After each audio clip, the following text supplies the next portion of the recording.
Сайн байцгаана уу? Бүгдд нь энэ өдрийн мэндийг хүргэе. За, энэ удаагийнхаа уншлагаар 2026 оны 8 дугаар сарын ерөнхий төлөв байдал, ажил карьер, хүн хоорондын харилцаа болон хувь хүний хөгжил тал дээр уншлага хийнэ. За, та бүхэн минь энэхүү 3 хүчир рүү харж агаад хамгийн түрүүнд нүдэнд туссан, хамгийн их таалагдсан нэг хүчрээ сонгоод тухайн хүчрийнхээ тайллыг сонсоход болно. За, 1-р хүчир, 2-р хүчир, 3-р хүчир. За, гүнзгий амьсгаа авч агаад хүчрлүүгээ анхаарлаа хандуулад нэг их юм бодохгүйгээр хамгийн түрүүнд нүдэнд туссан нэг хүчрээ сонгоход болно шүү.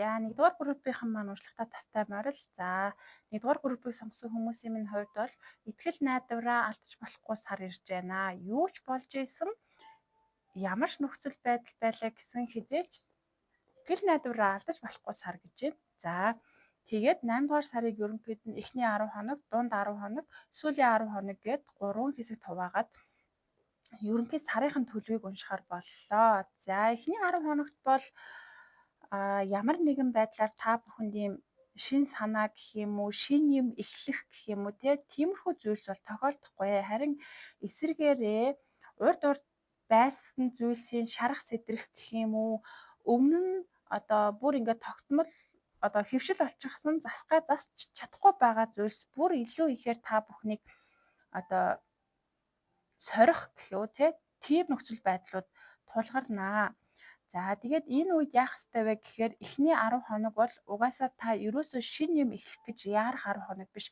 Харин ч эсэргээрээ энэ бодогдоод байгаа зүйлс дээр тайван суугаад за энэ өдрөөс хойш би яг ямар хүн болох вэ гэдэг тал дээрээ сайхан тайван бясалгаад амьдралынхаа бүхэл талбарыг нэг бодож үзэж хагаад хэрэггүй таагүй гэсэн зүйлсээ энийг би өнөөдрөөс болно. Энэ сөрөг дадал зуршлыг өнөөдрөөс би болно гэдэг тийм харин эсэргээрээ ийм сайхан чанаруудаа би цааш нь аваад явна гэдэг өөрөө өөртөөгөө хийх хурал гэх юм уу? Тийм зүйл хийх шаардлагатай өдрүүд өнгөрнө гэсэн үг. За, тэгээд дунд 10 хоног дээр нь болохоор энэ өмнөх 10 хоног дээр гаргасан таны шийдвэрийг яг хэрэгжүүлж гэнэ үгүй юу гэдгийг чинь шалгах үйл явдлууд тохиолдно гэсэн үг.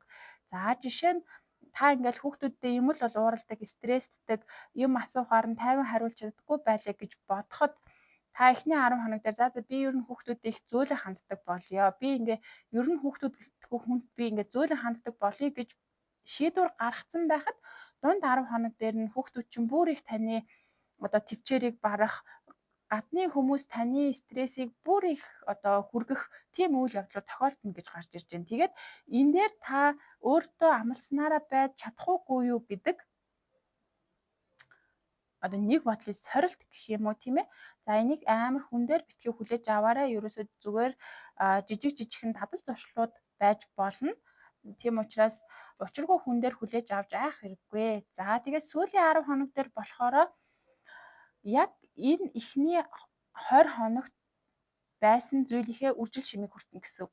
Хэрвээ та үнэхээр өөртөө амласнараа тайван дүлгөө байхыг үргэлж сонгож байсан бол сарын сүүл дээрээс та ер нь угаасаа ингээ хүчлэхгүйгээр тайван байж сурна гэсэн үг. Тэгэж чадахгүй та өөртөө төвлөрч чадахгүй, амгалан байж чадахгүй, амласандаа хүрч чадахгүй байгаадсан бол сарын сүүлээр та бүр маш их стресст орох болно. Тэгээд энэ сар нь өөрөө ер нь ингээд нийгэм гадаад харилцаа гэхээсээ илүү таны яг хувь хүн тал дээр чи ажиллаж өгч байгаа сар байгаад байгаа байхгүй юу. Тэгээд энэ дээр өөрийгөө ангаахыг шаардж байгаа гэсэн үг. Энэ дээр өөрийгөө цэгцлэхийг хорвоо ертөнц танаас шаардж байгаа. Тэгээд хизээч итгэл найдвараа алдахгүйгээр энэ сар л жоохон хижээчих гээд байгаа байхгүй юу. Хэрвээ энэ сар та бүхэн яг өөрийгөө тодорхойлоод өөрийнхөө хамгийн дээд хувилбарлууд өгөх тэр дадал зуршлуудыг та өөртөө суулгах гэж хичээж тэр лүү иргэн ирэх болгондоо амар амгалан байж чадаж ах юм бол сарын төгсгөлөөс эхлээд та ямар ч хичээл зүтгэлтгүйгээр тайван сайхан байж сурна. Орчлон ертөнцийн бүх зүйлийг байгаагаар нь хүлээн зөвшөөрч сурнаа. Тэгээ энэ нь илүү амархан болсон байх болно. Энэ өмнөх 10-20 хоногт байсан шиг ийм их хичээл зүтгэл шаардахгүйгээр та зүгээр л дотроосоо тайван зүгээр л бүх зүйлийг ухамсарладаг болсон байна гэж хэлж байна. Тийм учраас энэ зүйл дээр та бүхэн минь анхаарад аль болох зөв, эерэг гэхдээ тэрнээс өмнө та уг нь өөрийгөө тодорхойлчвал илүү сайн байгаа хгүй. Би яг ийм хүн байна. Би одоо байгаа өөрийнхөө ийм дадал зуршлыг хаяад ийм сайн чанаруудыг би авч явна гэдгээ эхлээд өөртөө тунхаглаад хэлчих юм бол энэ зүйл маш амархан шийдэгдэх боломжтой гэж гарч ирж байна. За тэгээд ажил карьерийн тал дээр хүзэр татсан байгаа. За ажил карьерийн тал дээр юу вэ гэхээр ер нь таныг одоо таны ажил дээр ямар нэгэн байдлаар хил амтай ч юм уу эсвэл та одоогийн байдлаар дургүй ажиллаа хийж байгаа бол тэр зүйлээ аль болох цэцлэхийг хичээгээрээ одоо солих шаардлагатай бол тийм боломжтой бол сольж болно. Эсвэл тэндээс гарах боломжгүй байгаа бол тэнд байгаа хүмүүсийн талаарх бодлуудаа өөрчлөөд та шинэ хэв маягаар ажилдаа хандаж шинэ хэв маягаар бусад хүмүүстэй харьцаж эхлэх хэрэгтэй. Заавал ингээд энэ миний дургүй зүйл гэж бодохын оронд тэнд байгаа таагүй эвгүй зүйлсүүдээсээ эерэг талыг нь олж хараад одоо илүү талархалтайгаар гэх юм уу арай илүү баяр хөөртэйгээр арай илүү талархалтайгаар шинэ арга барилаар шинэ харах өнцгөр тухайн зүйлтэй хандах юм бол ажил карьерийн тал дээр ер нь жоохон тогтвортой болж ирнэ. Яагаад гэхээр одоо энэ группийг сонгосон хүмүүс маань ер нь ингээд ажил карьерийн тал дээр нэлээ их юм савлгаатай байгаа. Нэг бол сэтгэл зүйн савлгаатай байгаа. Нэг бол бүр яг ингээд одоо битээрээ өрсөлдөж байгаа гэсэн үг. Одоо баг болоод юм уу эсвэл баг дотроо хүмүүстэй хувь хүний талаас ингээд ур чадварын талаас ч юм уу өрсөлдөөнтэй байгаад байгаа байхгүй. Тэгэнгүүт энэ зүйлийг зүгээр тогтун тайван болгож өгөө. Үнэхээр бүр болохгүй бол солих шаардлагатай бол сольсон дээрээ эсвэл харах өнцгөө өөрчлөөд арай өөрөөр ажиллаад үзгэж хэлж байна. За хүн хоорондын харилцаан дээр одоо хүзэр татсан байгаа. Тэгээд хүн хоорондын харилцаан дээр бас за энэ группийг сонгосон хүмүүсээс ер нь л нэг юмыг ингээл нэг юмнаас залхаад байгаа ч юм уу. Ер нь ингээд танд ингээл амар тухгүй мэдрэмж төрүүлдэг тийм хамт олон эсвэл одоо хос юм уу эсвэл гэр бүлийн хэн нэг хүмүүс ингээд таны аюу амгалан тайван байдлыг эвддэг харагдаад байгаа байхгүй. Тэгсэн ч гэсэн та тэнцэнэ яг тэр хэвээр нь байгаад байгаа гэж гарч ирээд байна. Тэгэхээр ажил төрлийн тал дээр тэр хүн хоорондын харилцаан дээр тэр та ер нь өөрийгөө жоохон бодож чимээлж одоо шинэ амьдралын хэмнэлийг оруулж ирэх шаардлагатай байна. Ерөнхий энергийн дээр гарч ирсэн таныг ингээд байгаа штэ. Энэ сарных гадаад хүн амтан хүрээлэл гэхээсээ илүү дотооддоо ажил гэдэг байгаа байхгүй. Тэнгүүд ажил болон хүн хоорондын харилцаа чинь хүний дотоодтой шууд холбоотой байдаг учраас энэ зүйлээ цэгцэлчих юм бол бусад зүйл чинь ч гэсэн дагаад цэгцрэх боломжтой. Та шууд нэг хүнийг очиж засгаад одоо нэг хамт олныг очиж өөрчлөхгүй зүтг хийхээ оронд өөрийнхөө дотоод итгэл үнэмшлийг л өөрчилчих. Тэгэх юм бол дагаад хүн хоорондын харилцаа болон ажил төрөлч нь цэгцрээ явчихнаа. Тэгээ хүн хоорондын харилцаан дээр ер нь бол нэг дуусгах гад орхиж чадахгүй байгаа нэг юм хүн юм уу харилцаа юм уу нэг ийм зүйл байгаад байна. Гэтэ хүзэр юу гэж хэлж байгаа вэ гэхээр энийг яран одоо энийг орхиод явъя гэхээс уртаад өөрийнхөө дотоод итгэл үнэмшлийг засаад өөрийнхөө дотроос гэрэл цацраачих юм бол энэ зүйл өөрөө аяндаа таны хажууд үлдэн эсвэл өөрөө аяндаа ямар нэгэн байдлаар танаас хүсэн чармаалт шаардахгүйгээр энэ зүйл өөрөө таныг орхин одох болно. Тийм учраас энэ хоёр зүйл дээр биш яг одоо сар дээр бол өөрийнхөө дотоод хүнтэй ажиллах хэрэгтэй байна. Тэгээд дээрэс нь ер нь таны одоо хувь хүний хөгжил дээр энэ хүү 3 хүчрийг татсан байгаа. Тэгэхээр хүчр юу гэж хэлээд байгаа вэ гэхээр ерөөсө битгий санаа зовоо. Энэ одоо үүссэн байгаа нөхцөл байдалч тэр ажил төрүүлж тэр таны өөрийн байгаа одоо эрүүл мэндийн байдал ч юм уу тэр бүх зүйл дээр ерөөсө битгий санаа зовоо. Ягаад гэхээр энэ сар өөрөө танд бүх хуучин муу юмнуудаа одоо цэгцлэх гэсэн үг. Одоо нөгөө цагаан сараас өмнө их цэвэрлэгээ хийдэг гэж ярьдэн шүү дээ. Тэрэн шиг та өөрийгөө бүрэн цэгцлэх энэ цаг хугацаа одоо байгаа учраас өөрийгөө битгий ингээд шийтгэхээрээ би шал дэмий ийм юм сонгочиж би анханасаа шал дэмий ингэж гэдэг юм бодлын хүлээсэнд өөрийгөө битгий авчраарай. Өөрөө өөртөө итгэх хэрэгтэй байна. Энийг засч болно гэдэгт итэг. Энийг цэвэрлэж болно гэдэгт итэг гэж байна. Тэгээ ерөөсөө битгий санаа зов. Энэ нэг харилцаанд би олон удаан жил амьдарчлаа. Энэ одоо бүр миний хамаг залуу насыг авчлаа гэж ерөөсөө битгий санаа зов. Энэ бүх зүйл болох ёстой цаг хугацаанд болж байгаа. Та яг одоо хамгийн том анхаарах зүйл чинь бол хүн хоорондын харилцаа биш, ажил төрөл биш. Таны хувийн өөрийн чинь зан чанар, хувийн өөрийн чинь өгөгдөл. Та бүр яг ингээд дэвтэр гаргаж байгаа чагсаагаад бичиж ажил, карьер, эрүүл мэнд, хувь хүн одоо мөнгө санхүүч гэдэг юм уу ингээд амьдралынхаа талбаруудыг бичиж хагаад тэн дээр юу надад сайхан байна, юу надад муухай байна гэдгээ жагсааж хагаад тэр сөрөг таагүй юмнуудыг би яаж засч болох вэ гэдэг дээрээ дүгнэлт хийгээд тэрэн дээрээ л ажиллах хэрэгтэй. Өөр дээрээ л ажиллах хэрэгтэй. Ерөөсөө өөр хүмүүсээс битгий одоо юм хүлээ. Гэхдээ энэ зам ингээ хэцүү байж болно. Гэхдээ энэ сар бол та хизээж итгэл найдвараа алдаж болохгүй сар шүү. Яагаад гэхээр энэ яг одоо энэ цагаан сарын өмнөх хэд хоног шиг л гэсэн үг байхгүй юу? Битүүн болохоос өмнө бид нар шахаал гэрээ цэвэрлэл, шахаал их цэвэрлэгээ хийдэг шиг энэ 8 сарын эхний 10 20 хоногт та шахаал өөрийнхөө бүх итгэл үнэмшлийг зэгцэлж авах хэрэгтэй. Гэхдээ ингэж өөрийгөө одоо шүүж, чистэ амар тэнийг энийг ингэж явахдаа яах вэ ч гэдэг юм ингэхгүйгээр энэ яа бохир замаа болчихсон гэж бодохгүйгээр бид нар зүгээр л гэрийнхээ шалыг угаадаг шиг зүгээр л танд ингээд таагүй эвгүй мэдрэг төрүүлдэг зүйлийг зүгээр л угаагаад орчих. Зүгээр л цэвэрлчих. Тэгээд оронд нь шинэ итгэл үнэмшил, сайхан дүүрэн байдал ингээд бүтээчих. Тэгэнгүүт энэ 8 сарын сүүлийн 10 хоногоос эхлээд таны амьдрал ингээд аяанда өөрөө ингээ гоё цэгцрээд тайван болоод ирнэ. Тэгээ энэ нь илүү амар байна. Та одоо яг жоохон өөр дээрээ ажиллах хэрэгтэй үе байгаа шүү. За ёо. За баярлалаа. За 2 дугаар группийг сонгосон хүмүүс маань уншлагатаа тавтаймаар л. За 2 дугаар группний хувьд бол 8 дугаар сар та бүхний хувьд хорвоо ертөнцид талархаж өөртөө байгаа зүйлдээ сэтгэл ханамжтай байж тэрийгэ амталж мэдрэх сар байна. Та яг одоо өөрийнхөө амьдралыг хараад үзээрэй. Танд бүх зүйл байгаа. Эд баялаг, одоо мэдлэг, боловсрол, туршлага, тийм ээ, тайван орчин. Тэгэл танд хэрэгтэй эд зүйлс, чамин ганган зүйлс бүгд танд ер нь бол байгаа. Тэгээд энэ зүйлсээ та бүгдэнд нь талархаж, бүгдэнд нь одоо дүүрэн сэтгэл өгөх гэх юм уу? Зүгээр л ингээд тайван орших.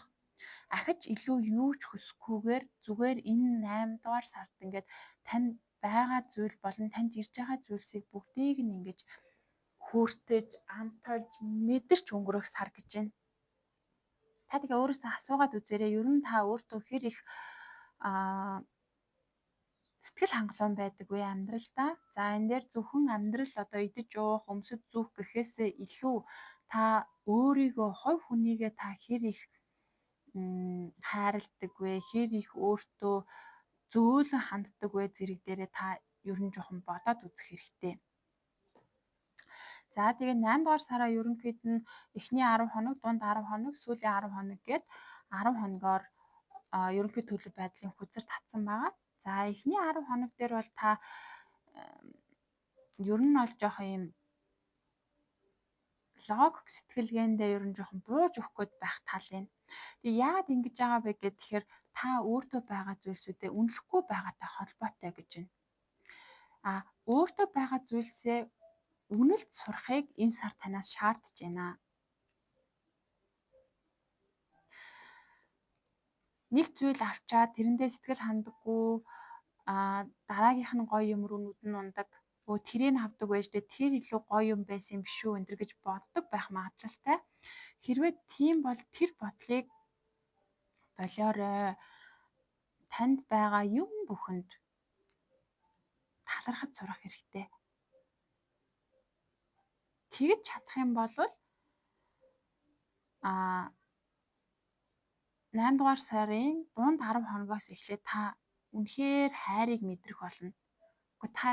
Үгүй би ч ямар азтай хүн бэ? надад чи ийм их зүйл байсан юм уу гэд бүр та юм жижигхэн нэг цэцгийг ч гэсэн ингээд бүр өмнө нь харж байгаагүйгээр хайрлж сурна гэж байна. Тэгээд энэ сарын сүүлээс эхлээд та өөрийгөө дүүрнээр мэдрэх болно. Ерөөсөө ингээд өмнө нь та өөрийгөө шүүдэг байсан бол тэрийг сонгохгүй яасан, энийг яах гэж сонгоцсон ч гэдэг юм уу. Ер нь л ингээд хангалттай байхад хангалттай биш байна гэж өөрийгөө үздэг байсан юм шиг байгаа байхгүй юу? Тэгээд энэ сар бол өөрөө тэр зүйлийг сурах үйл явдлууд тань тохиолдноо. Тэгээд та энэ зүйлээс сурч чадах юм бол энэ сарыг та үнэхээр хайр байлгах чадна гэж гарч ирж байна.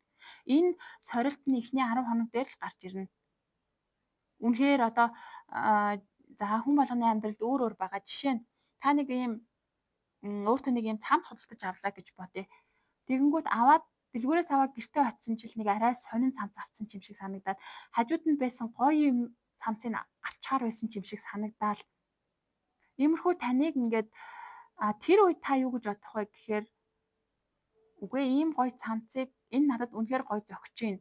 Би энийг сонгосон. Энэ бол миний зүүн совин. Би энэнд татагдсан. Энэ бол маш гоё. Би энийг юм бахархалтайгаар хайр дүүрэн би энийг ингэж эдэлж хэрэглэнэ гэж өөртөө одоо няцаалт хийх гэх юм уу? Энэ зүйл бол нэлээд удаан ингээд таны амьдралд хэвшсэн зүйл байгаа байхгүй юу? Ер нь л тэгдэг юм одоо ингээд магадгүй бүр хоол захиалахдаа хажуу талын чинь хүний захиалсан хоол илүү гоё юм шиг танд харагддаг гэсэн үг байхгүй юу? Тэгээ энэ сар бол ер нь бол одоо эхний уншлагыг хийгээд дараагийн групп рүү орчод харахад ер нь хүмүүст айгүй их юм хичээл зааж байгаа сар болоод байх шиг харагдаад байна. Тэгээ та энэ группийг сонгосон хүмүүсийн хувьд бол энэ өөртөө байгаа зүйлдээ сэтгэл хангалуун байхыг зааж байгаа сар байна. Тэгээ энэ сорилт бол эхний 10 хоногт орж ирнэ. Энэ зүйл дээр та өөрийгөө байрж аваад өөрийгөө эерэг байлгаад дүүрэн байлгаж чадах юм бол дунд 10 хоногоос та бүр танд гой зүйлс тохиолдно. Та байгаа зүйлсийнхээ гоёудыг мэдэрнэ. Тэгээд та сарын сүүлээс бүр ингээд танд юу санаа зовох юм юу ч байгаагүй юм шигтэй гэдэг. Тэгээд ийм айгүй их галц цогтойгоор дараагийн амьдралуудыг ийм өрнүүлэх тийм одоо маш том урам зориг, итгэл найдвартай болж амьдрнаа гэж гарч ирж байна. За ажил төрлийн тал дээр бол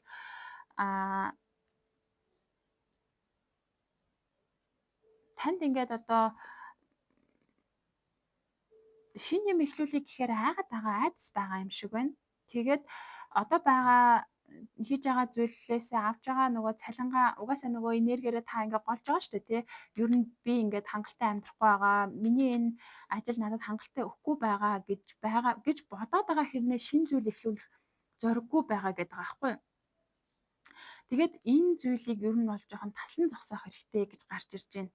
Энэ зүйл яагаад тасрах вэ гэхээр та өөртөө сэтгэл хангалуун байж чаддаггүй энэ зүйлийг цэгцэлснээр энэ ажил төрлийн байдал чинь цэгцэрч эхэлэх нь байна шүү. Заа юу. Тийм учраас за миний ажил иймэрхүү байгаа нь миний энэ дотоод итгэл үнэмшилтэй холбоотой юм байна шүү гэдгийг ухамсарлах хэрэгтэй. Тэгээд энэ авж байгаа цалиндаа талархаж сурснаар ажил төрлийн байдал чинь цэгцрээд ирнэ.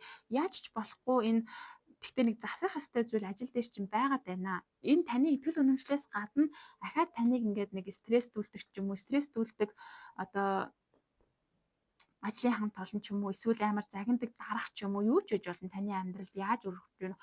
Хэрвээ үнэхээр загиндаг ямар нэгэн байдлаар таныг үнэлдэггүй хүн байгаа бол та энэ хүнтэй нүүр талхаас өөр аргагүй. Одоо би ийм юм одоо ажлын байрны чиг үүрэг нь юм байгаа. Би энэ хүртэл имийг тэсч чадна. Энээс илүүг нь би бол одоо хүлээн зөвшөөрч чадахгүй ч гэдэг юм уу. Энийг ингээд зоригтойгоор хэлэх шаардлагатай байна гэж гарч ирж байна. Тэгж ээжэж ер нь энэ мөнгө санхүүгийн байдал чинь цэгцрэхээр харагдаж байна. За, хүн хоорондын харилцаа. Хүн хоорондын харилцаан дээр нэг ийм зүйл байгаад байна. Бусад хүмүүс бол гоё.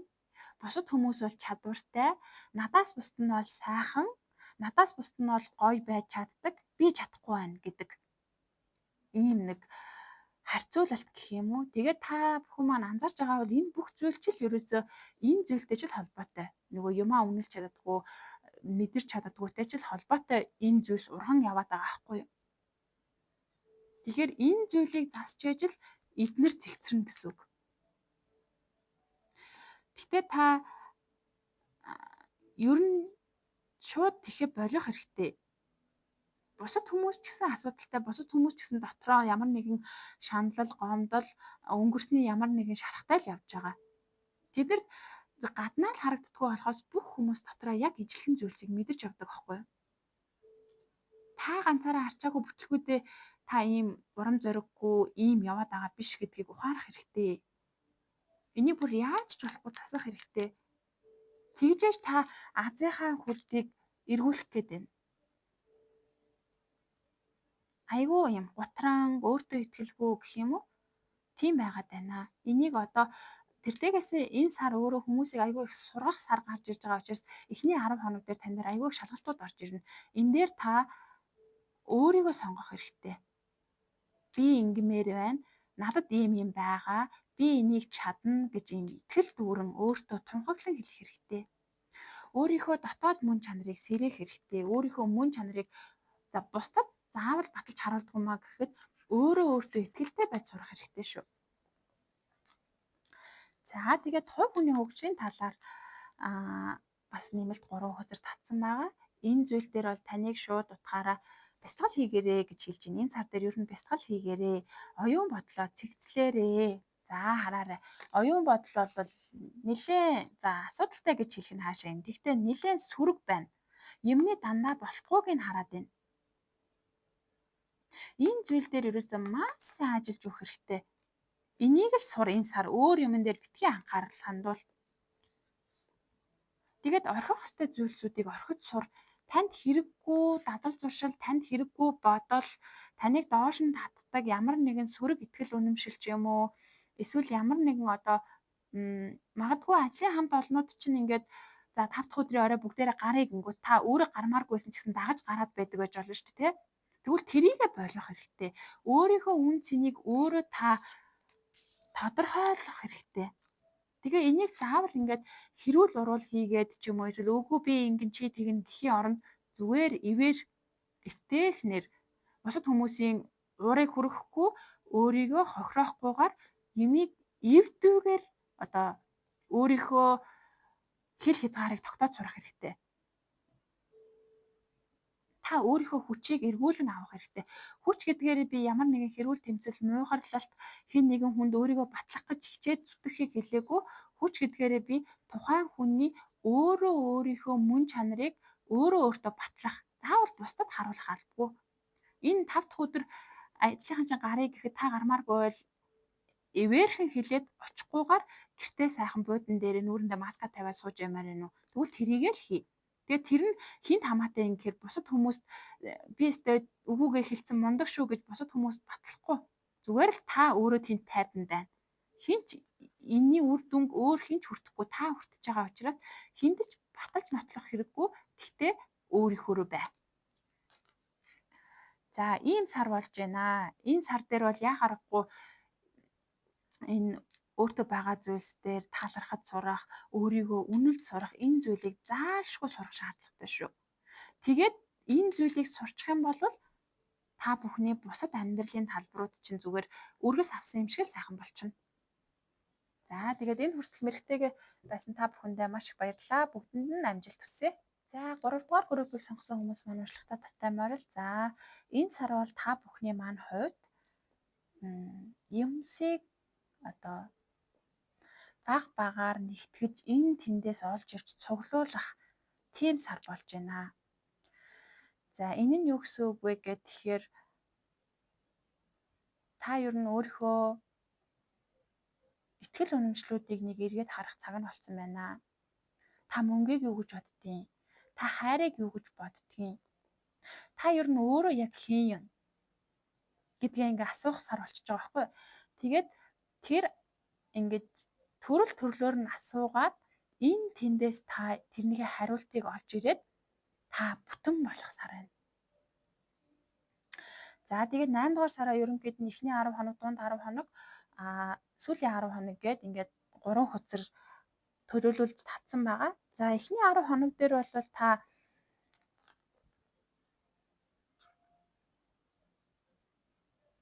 алдсан итгэл найдвараа эргүүлж орлох хоног байх болно. Эхний 10 хоног бол. Энэ нь юу гэсэн үг вэ гэх юм бол магадгүй та одоо хайртай хүмүүстэйгээ маргалцсан байсан бол эв зүгээ олох. Та хүнд итгэх итгэлээ алдсан бол хүн гэдэг чинь ямар сайхан юм бэ? Хүн болгон бас адилгүй юм байна. Зарим хүн нь ийм байхад зарим хүн нь ийм байж болтын байх шүү гэдэг зүйлийг одоо мэдэж авах. Нөгөө талаасаа та өөрөө өөрийгөө үнэлэхсаар болж байна. Би энийг чаддаг байсан юм уу? Надад ийм чадвар байсан юм уу гэж одоо өөртөө өөрийгөө баталж байгаа гэх юм уу?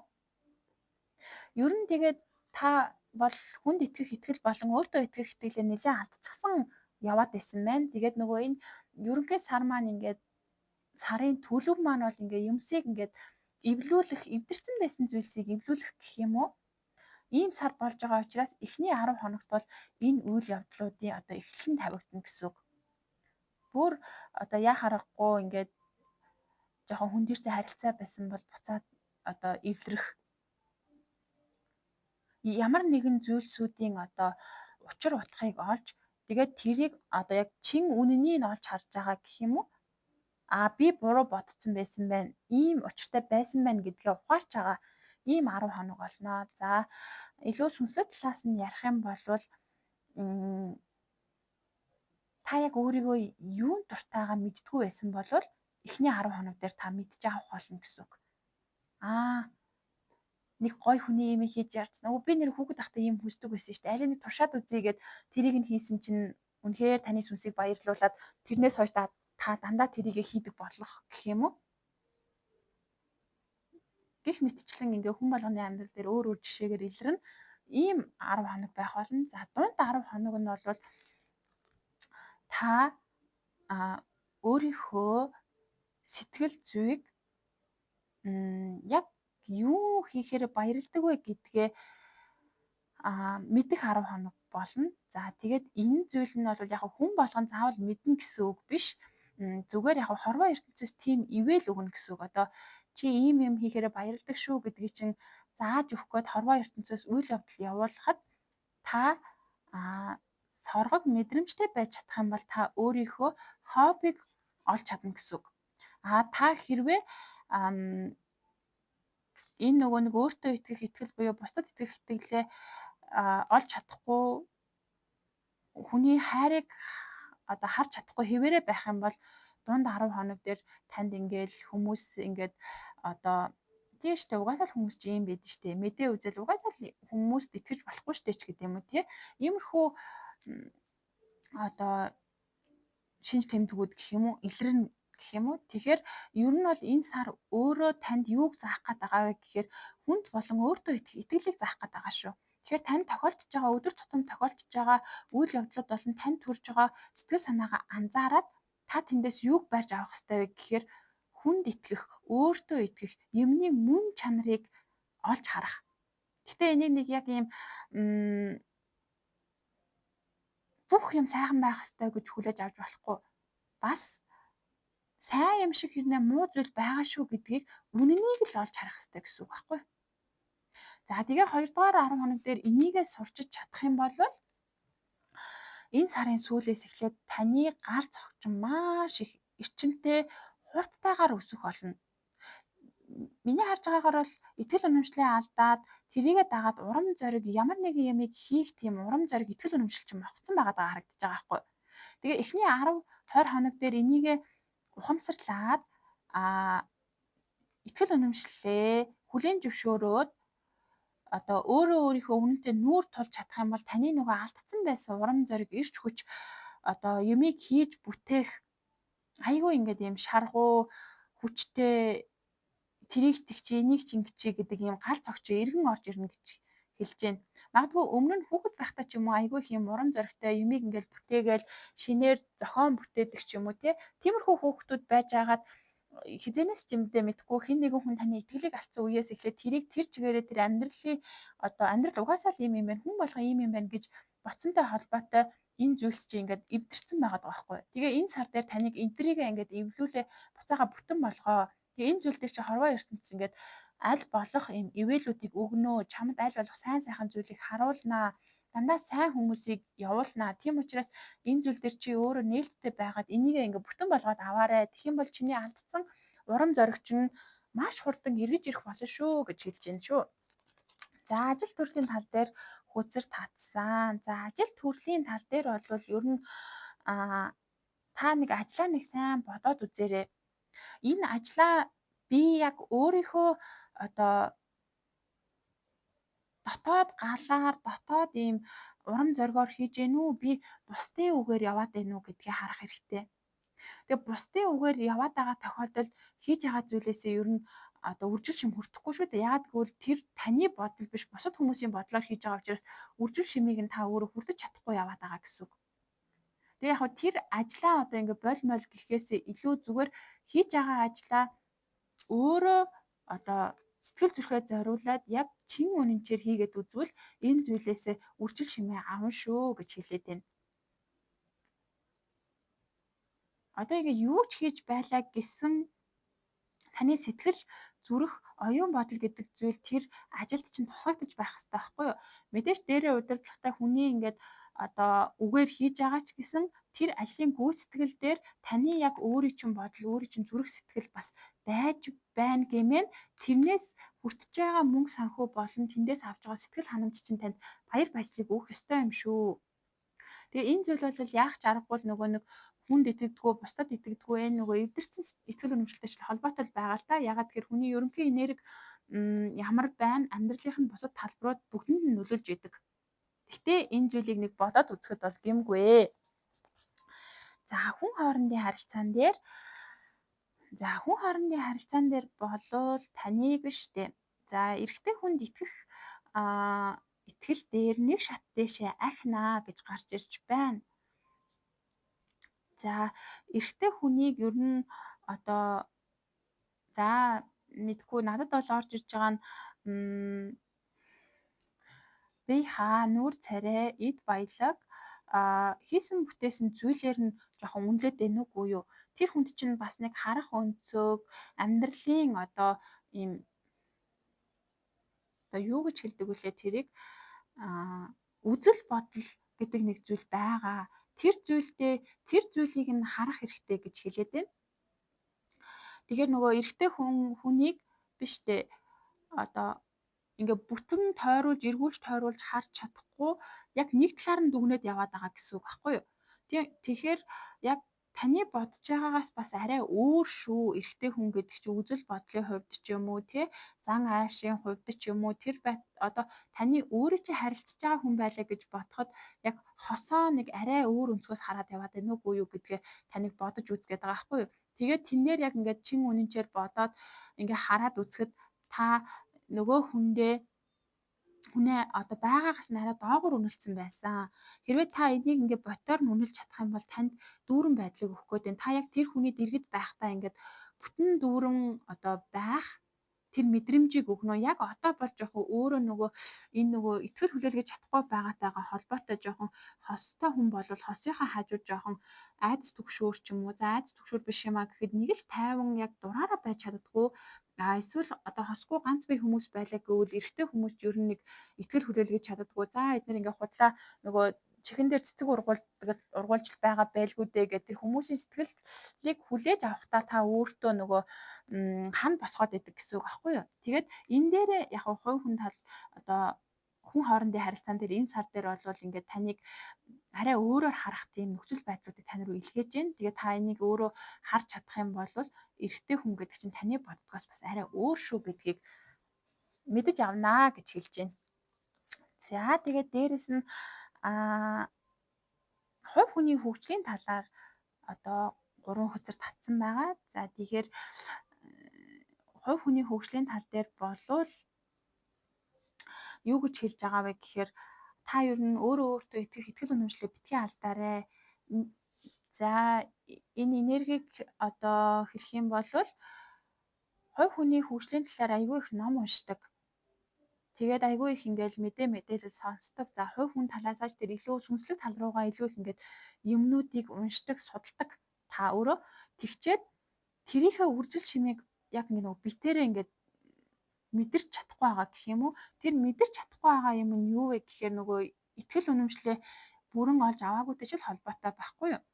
Тэгэнгүүт одоо жоохон шантрах гээд байгаа юм байна л да. Та за энэ ингээд худлаа юм биш үү дээ. Зүгээр нэг онол уншаа яваад идэг. Энэ яг бодит байдал дээр энэ тэгээд яг ингээд надад мэдрэгдэж байгаа, надад ингээд баригдаж байгаа, намайг дүүрэн болгож байгаа зүйл байхгүй байна гэд та жоохон шантрах гээд байгаа. Гэтэ таны явж байгаа одоо тэр зам чинь бол ингээд гэрэлтэж байгаа шүү. Та өөрөө энэ итгэл үнэмшлээ засангуут л тэрнийгээ та хүртэх болноо.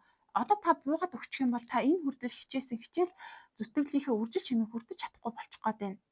Нөгөө бэрдээс нөгөө юм гуйхаар үлээ таны хүслээр болог, таны таалаар болог гэж хэлдэг шүү дээ. Тэгэнгүүт та өдөө хүртэл айгүй хичээгээд би ингээ хайрыг мэдрэмээр байна, би ингээ дүүрэн баймаар байна, гоё баймаар байна гэд ингээд итгэл үнэмшил тгээ явж исэн чинь хорвоо ертөнц таны талаар болог гэд танд одоо дүүрэн байх юмнуудыг ингээд эвлүүлж хувилуулад өгөх гээд явж байгаа байхгүй юу? Энд чинь ингээд бибиди бабди бүү гэд нэг өдөр бүтчихгүй мэдээж та энийгээ хүртэхийн тулд энэ итгэл үнэмшлээ засаж та өөрийнхөө савыг нээлттэй дүүрэн байлгаж яж та энийг хүртэх ёстой.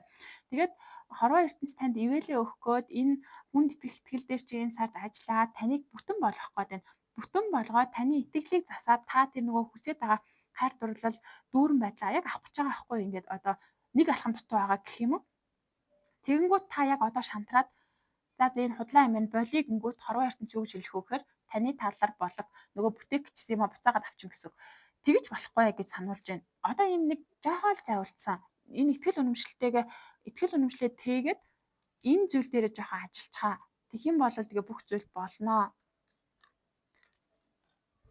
Тэгэд чамд маш олон сонголтууд гарч ирнэ гэдэгт итгээрэй. Ажил төрөл дээр тэр хүн хоорондын харилцаан дээр тэр эд баялаг мөнгөний тал дээр тэр утгагүй танд маш олон боломжууд гарч ирэх болно. Олон сонголтууд гарч ирнэ.